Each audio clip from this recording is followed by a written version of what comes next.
mexicanas y los mexicanos, elecciones libres y renovación de los poderes.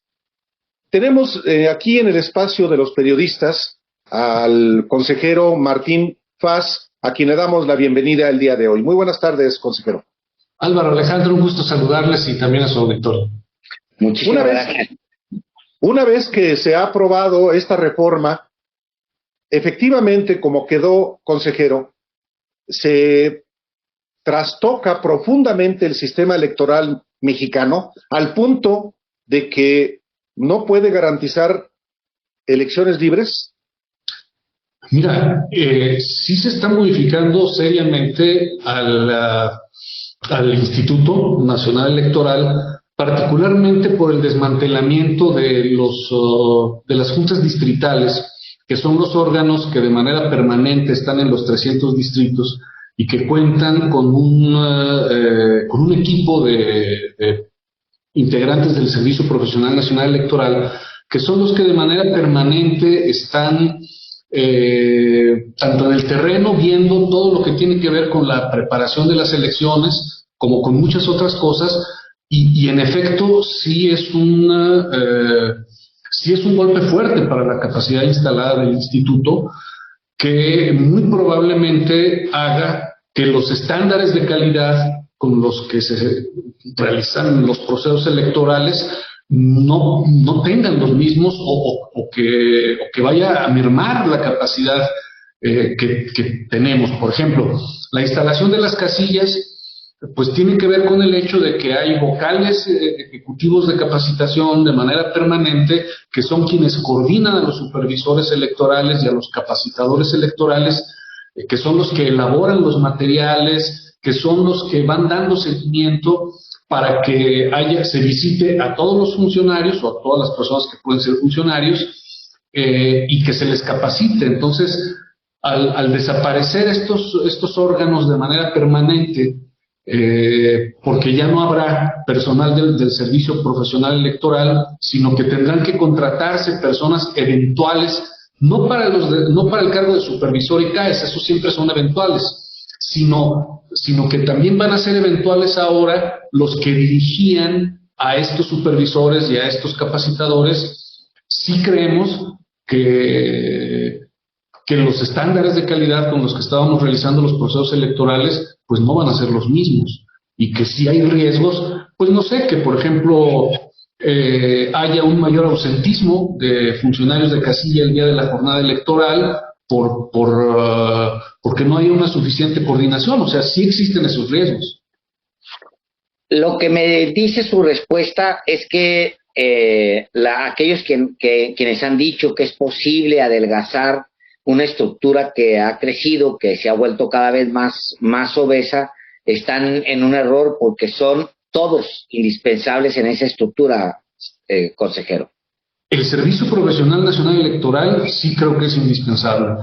Claro, no es el único que está ahí. En torno a ellos hay personal administrativo, hay jefes operativos, hay otros cargos también que realizan labores más de carácter técnicas, digamos, pero que siempre es a través del Servicio Profesional Electoral.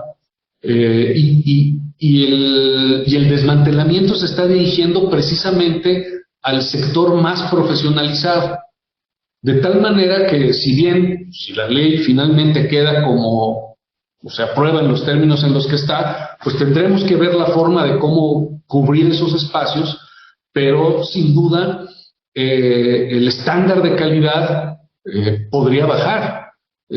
¿Por qué? Porque a quienes se les está prácticamente despidiendo es a quienes se han estado capacitando de manera permanente, que llegaron incluso a su cargo por un concurso abierto, por un concurso de oposición, y que permanentemente se estaban capacitando en un programa permanente de capacitación.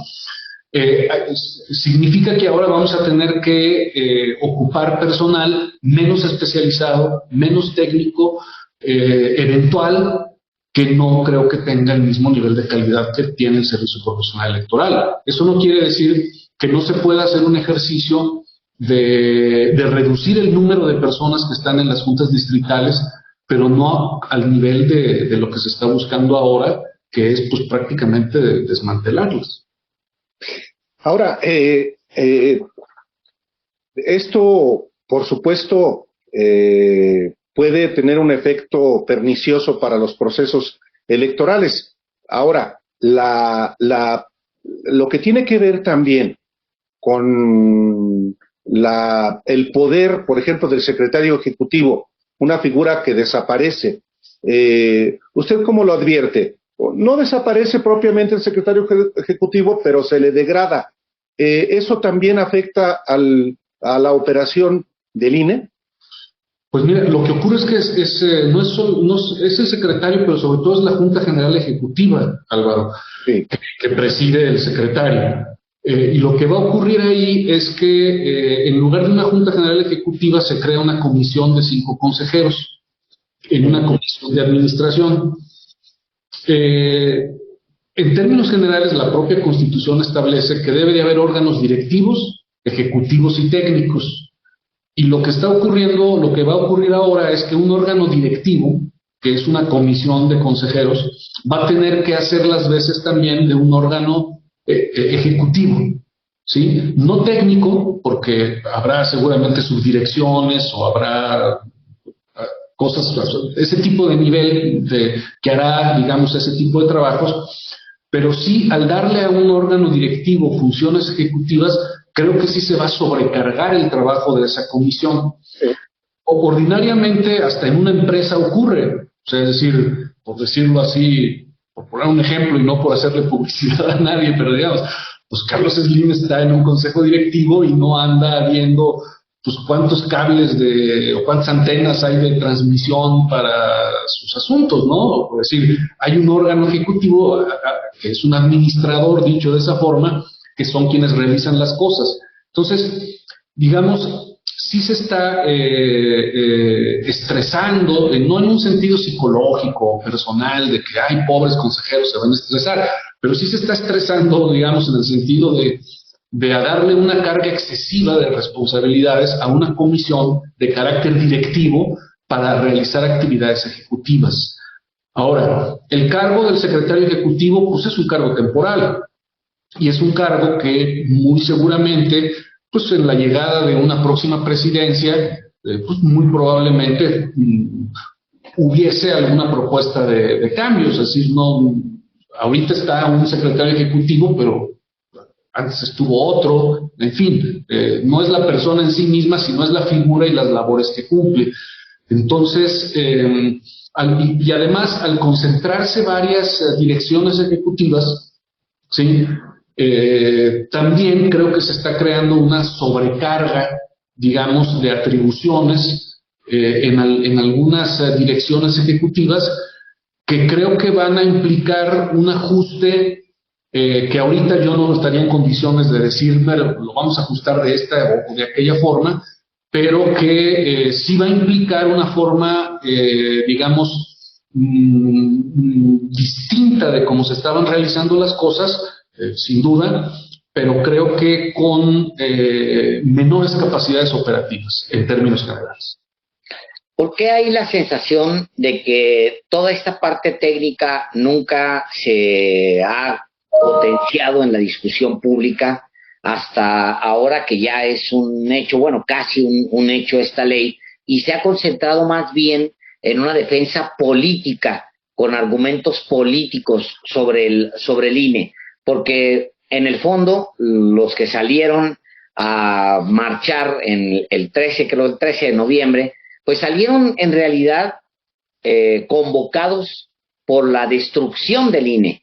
Es decir, la destrucción es muy distinto a decir se le va a reducir las capacidades operativas al instituto. La destrucción es la destrucción tal cual, y la argumentación es: hay una destrucción de la democracia, y esa es la argumentación de Ciro Murayama, de Lorenzo Córdoba, y bueno, de los partidos políticos que son muy cercanos y con los que ellos se reúnen, PAN, PRI, PRD, principalmente.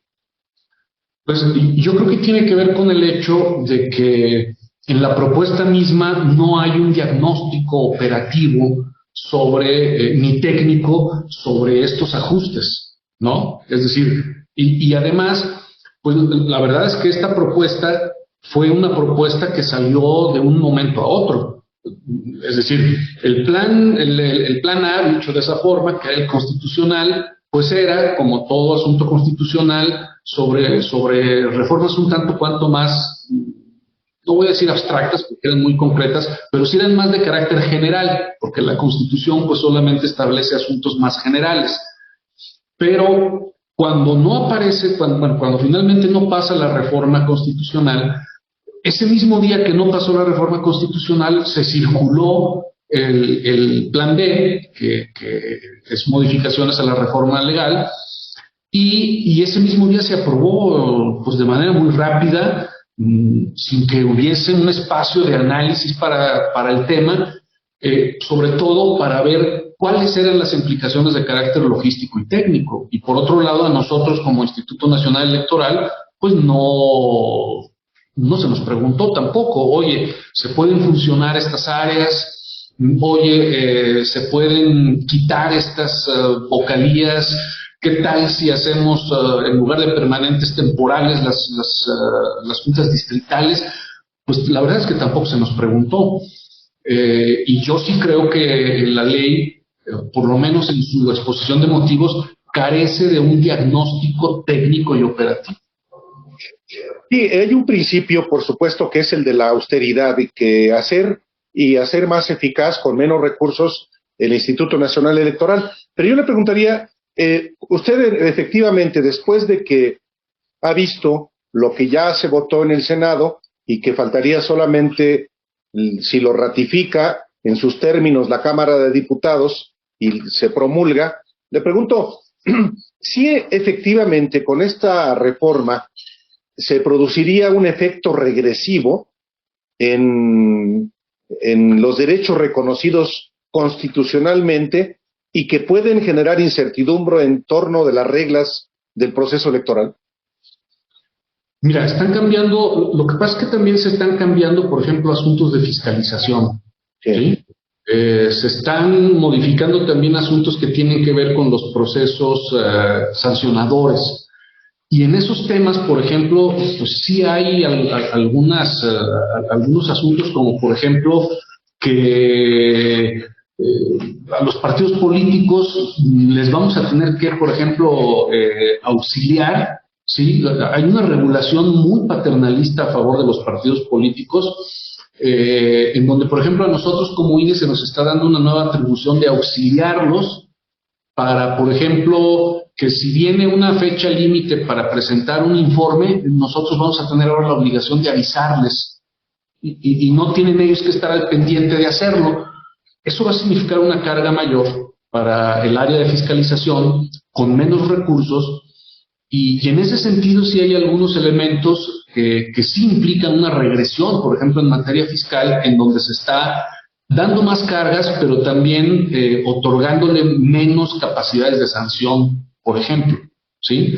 Esto implicaría que, por ejemplo, una cosa que se está diciendo es que no se va a poder sancionar a menos que haya una regla explícita dentro de una ley, cuando, por ejemplo, suceden durante las fiscalizaciones lo que se conocen como ilícitos atípicos, cosas que no están previstas en la ley, pero que al momento en que tú estás haciendo una revisión fiscal, ves algunas cosas irregulares y por lo tanto sancionas.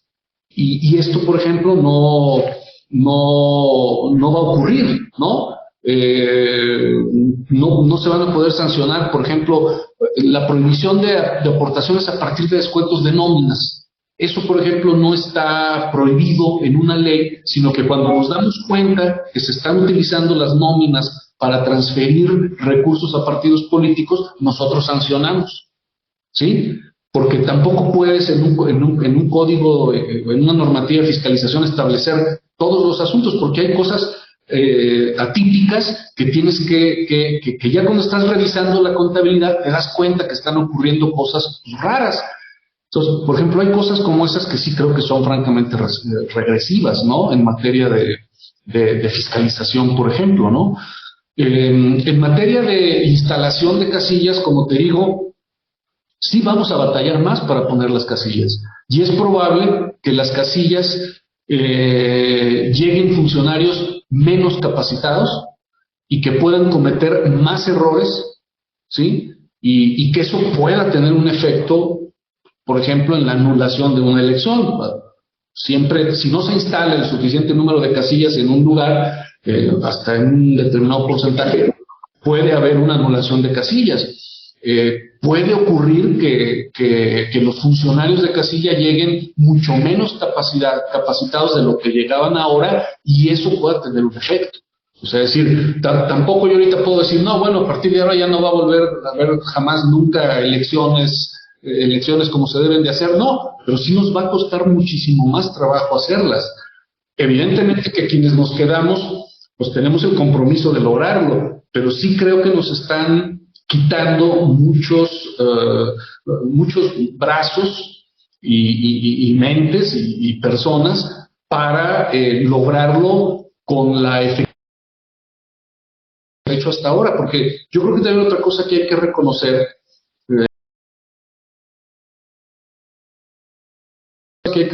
es que hoy día los procesos electorales no son un problema público como lo eran hace 30 años, cuando cada elección representaba un problema. Tú lo debes recordar, Álvaro, Alejandro, o sea, no había elección que no generara un conflicto postelectoral o un conflicto previo. Hoy día no. Eso ha tenido un costo, sí ha tenido un costo, pero hoy día realmente los procesos electorales no son un problema, y en buena medida no son un problema porque el Sistema Nacional Electoral, con su robustez, ha logrado hacer procesos electorales en los que pues hay, digamos, incluso los resultados son aceptados por todos. Ahora, en cambio, al cortarnos esas posibilidades, pues podría ocurrir que empiece a existir una serie de falencias que pues puedan poner en riesgo algunos procesos electorales. Puede ser. Tampoco quiere decir que necesariamente vaya a ocurrir, pero sí se abre esa posibilidad. Ahora, no hubo mayor conflicto postelectoral en el 2018, pero en el 2017 hubo. O sea, sí hubo un conflicto postelectoral.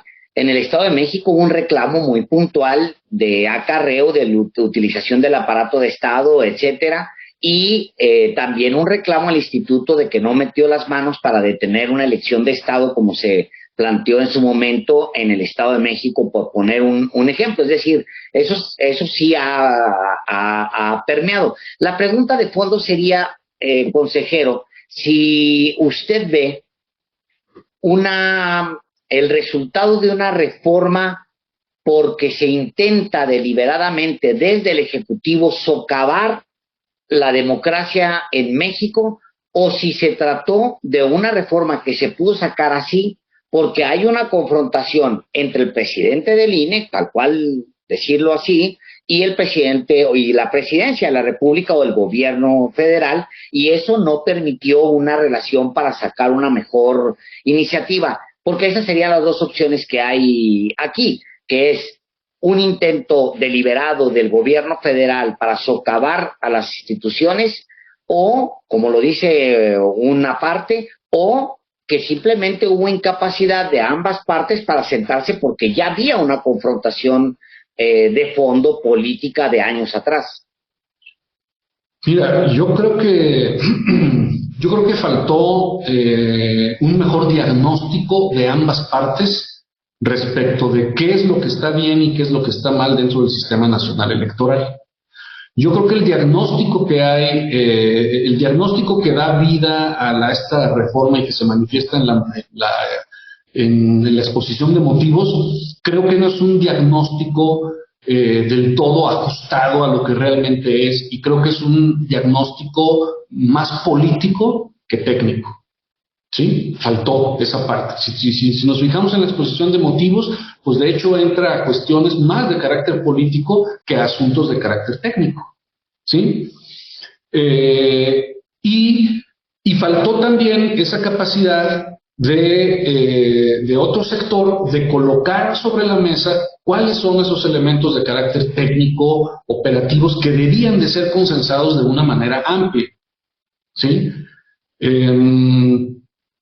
Yo creo que faltó hacer un buen diagnóstico del sistema nacional electoral con sus virtudes y con sus defectos, uno de los cuales puede ser, sí, también el tema del costo, ¿sí? Pues, puede ser, seguramente, pero creo que no faltó un diagnóstico más técnico, más operativo, incluso también hasta de corte económico, para una reforma de esta naturaleza.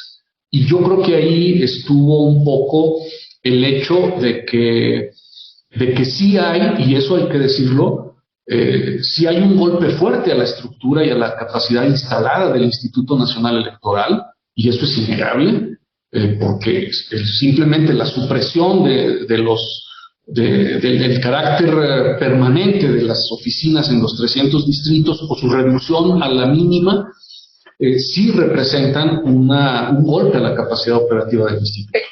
Pero ahí el planteamiento sí es de fondo y sí define muchas cosas. ¿Es un intento del gobierno federal de darle un golpe a la democracia a partir de esta decisión y de esta iniciativa? ¿O fue una incapacidad de ambas partes para sentarse a ver los detalles técnicos de algo que funcionara? Yo creo que es más lo segundo, aunque también veo cierto, sobre todo ya de quienes le metieron lápiz a la reforma, sí veo un cierto afán de dañar, sí, al Instituto Nacional Electoral, ¿no? O sea, sí veo ahí un afán de hacerlo de quienes le metieron más mano a la parte técnica, los que le echaron lápiz. ¿Ya en la Cámara de Diputados o desde el Ejecutivo? No, en la Cámara de Diputados, no, la Cámara de Diputados no le echó mano a nada. Ay, ¿cómo no? Agregó un montón de cosas, por ejemplo, salvavidas para los partidos enanos. Sí, bueno, pero yo me estoy refiriendo sobre todo a la parte técnica operativa del instituto, ¿no? Porque la pregunta era si lo que se quiere es golpear al instituto. Y yo sí veo un ánimo de ensañamiento hacia algunas cosas del instituto. La verdad sí veo un ánimo ahí. La verdad, sí lo veo, ¿no? Hay de solo político, pues sí, porque es un asunto político. También el tema electoral lo es técnico, pero es eminentemente político, porque, por ejemplo, no es político que el consejero presidente del órgano electoral se reúna de manera clandestina con los presidentes de los partidos de oposición en el domicilio particular del secretario ejecutivo del INE. No eso contraviene, consejero Martín Faz, el artículo 41 constitucional que pues hace que los servidores públicos, como usted, como Lorenzo Córdoba y como el secretario ejecutivo Edmundo Jacobo, se apeguen a los principios constitucionales de independencia, de autonomía, de objetividad y de máxima publicidad. Pues ese es parte del problema político. ¿O usted también asistió a esa reunión? No, yo no asistí a esa reunión. No, hay asuntos políticos. Ahora, de las decisiones individuales que el presidente realice, yo no puedo dar cuenta de ellas. O sea, es decir, si él resuelve ir a ese tipo de reuniones, pues él lo sabrá hacer. Lo único que se te puede decir es que Lorenzo Córdoba se va en 3 meses. Y se va Ciro Murayama, y se va la consejera Favela, y se va el consejero José Roberto Ruiz Aldaña. Y hay un cambio de carácter institucional.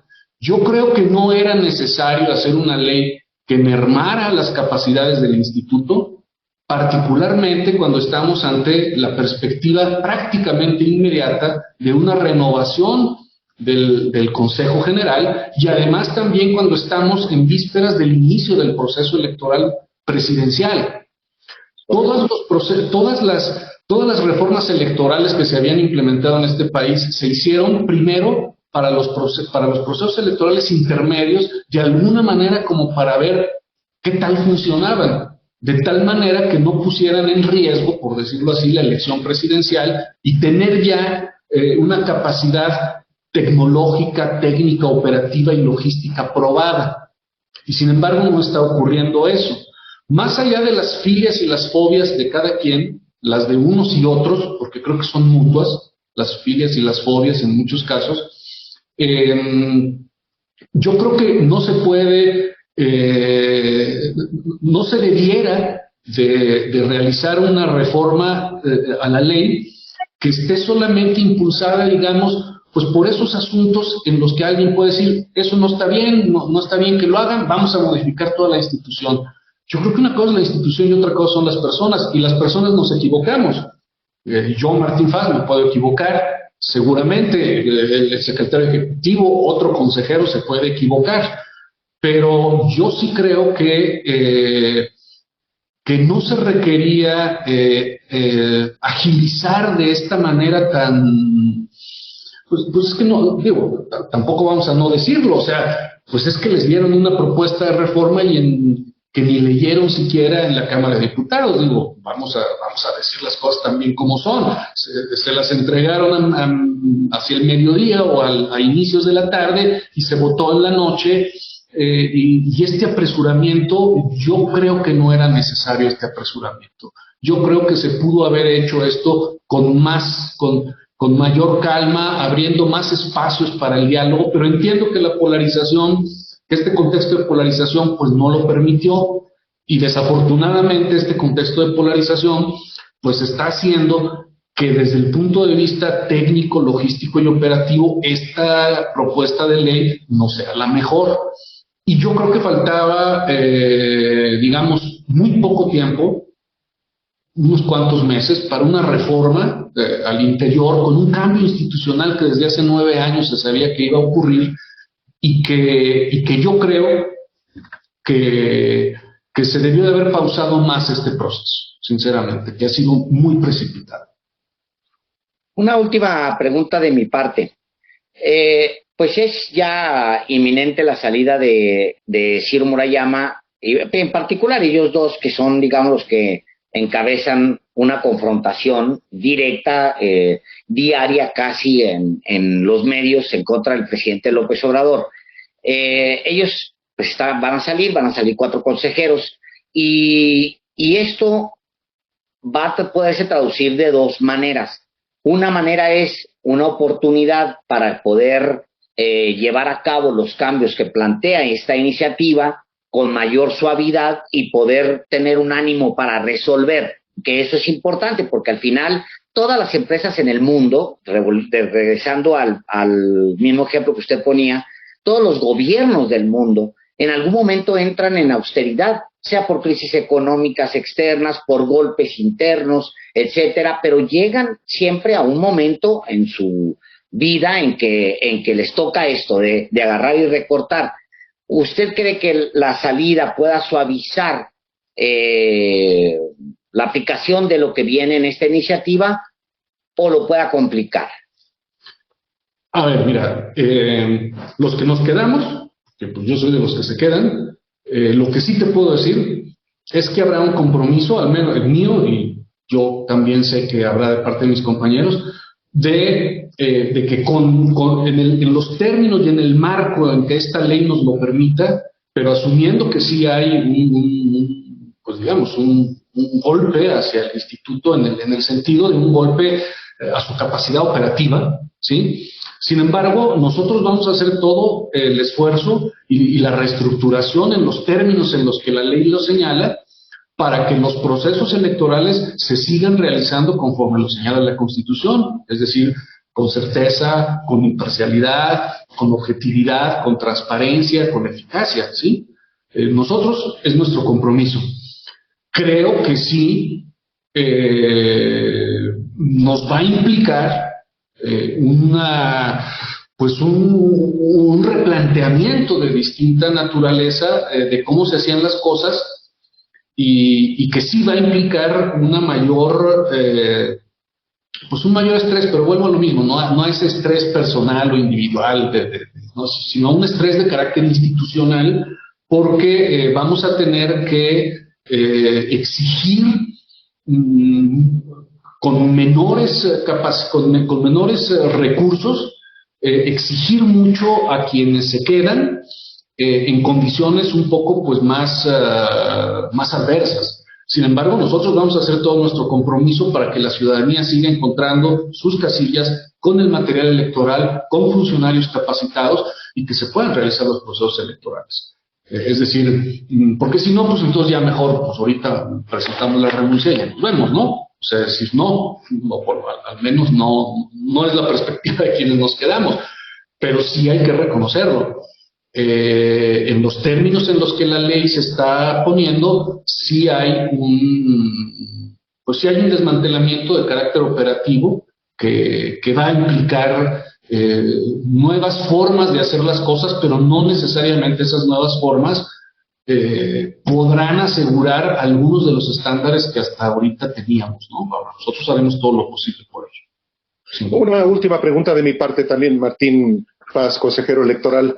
¿Usted tuvo conocimiento o ha tenido conocimiento de esas reuniones clandestinas de Lorenzo Córdoba, del secretario ejecutivo, con los partidos de oposición fuera del marco institucional?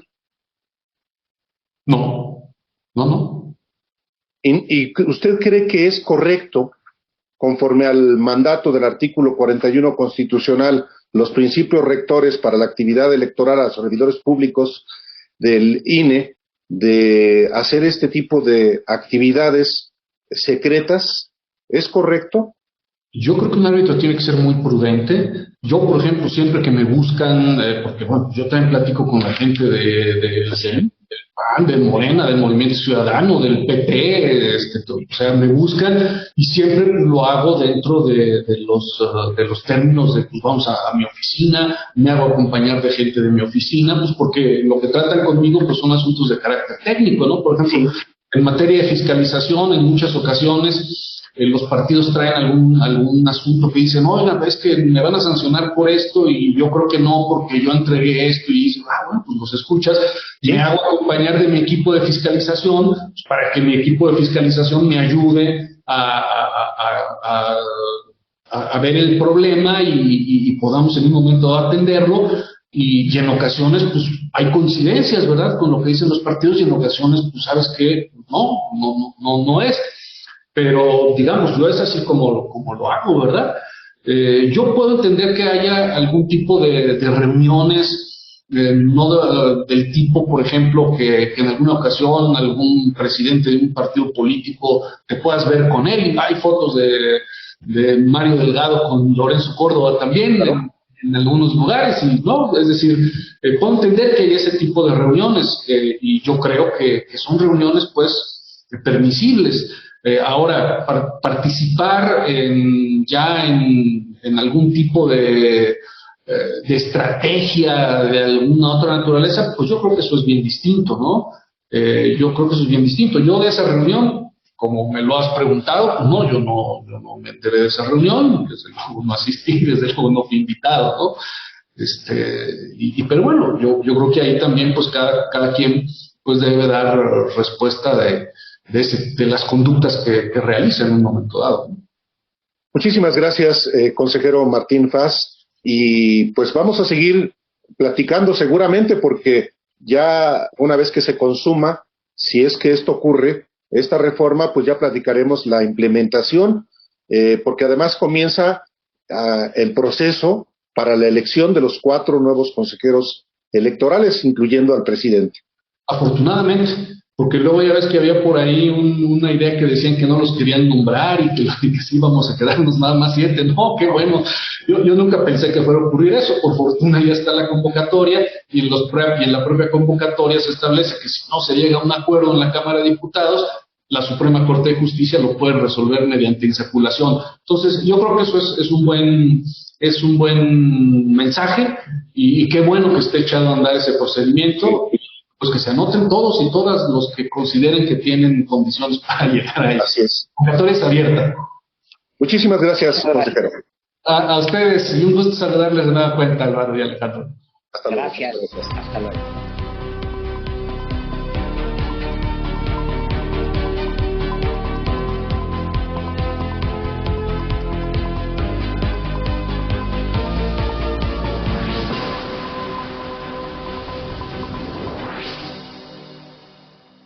es muy probable que por la noche caigan lluvias, pues también efectivamente hace un airecito más que fresco, como que sí, después de las 8 de la noche. Helada. ¿Tú crees que se están provocando